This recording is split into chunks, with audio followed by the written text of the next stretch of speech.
হচ্ছে আমাদের ঐতিহাসিক বা ঐতিহ্য, আমাদের আবেগের সাথে ওতপ্রোতভাবে জড়িত বইমেলা। এই বইমেলা নিয়ে কিন্তু আমাদের অনেক স্মৃতি, অনেক লেখা, অনেক আবেগ।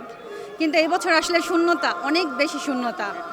আমরা শূন্যতা অনুভব করছি যে এই বছর বইমেলাটা না হওয়ার কারণে খারাপ লাগছে, অনেক অনেক বেশি খারাপ লাগছে। সবসময় দেখে আসছি তো আপনার ফেব্রুয়ারি মাসের প্রথম থেকেই শুরু হয়ে যায়।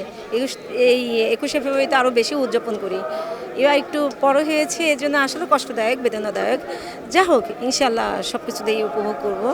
আশা রাখি সব কিছুই ভালো হচ্ছে, ভালো হবে ইনশাল্লাহ। কিন্তু মিস করছি বইমেলাকে, ঠিক আছে, অনেক মিস করছি। ভাষা দিবসে বই মেলা হয়, কিন্তু বই মেলা হয় না, কারণ আমি একজন কবি, সেই হিসাবে আমার খুব দুঃখ লাগে, অন্তর থেকে ব্যথা আসে। এখন বলার কিছুই নাই, কর্তৃপক্ষ যেটা ডিসিশন নেছে সেটাই মানতেই হবে, এটাই আমার প্রকাশ। ফেব্রুয়ারি আসবে, বইমেলায় যাব, এটাই স্বাভাবিক আমাদের জীবনে। আমরা যখন ছাত্র ছিলাম তখন কিন্তু প্রতিদিন বইমেলা আসতাম, তখন বই কেনার সামর্থ্য ছিল না। এখন হয়তো দু একটা বই কিনতে পারি, কিন্তু এখন বইমেলায় যেতে পারি না, সেটা খুব কষ্ট হয় সত্যি। এবং বইমেলার যে আবহ, বইমেলা ঘিরে যে মানুষের প্রাণের স্পন্দন, সেগুলো কিন্তু সত্যি খুব মনে পড়ে। We came from California, United States, and we travel here.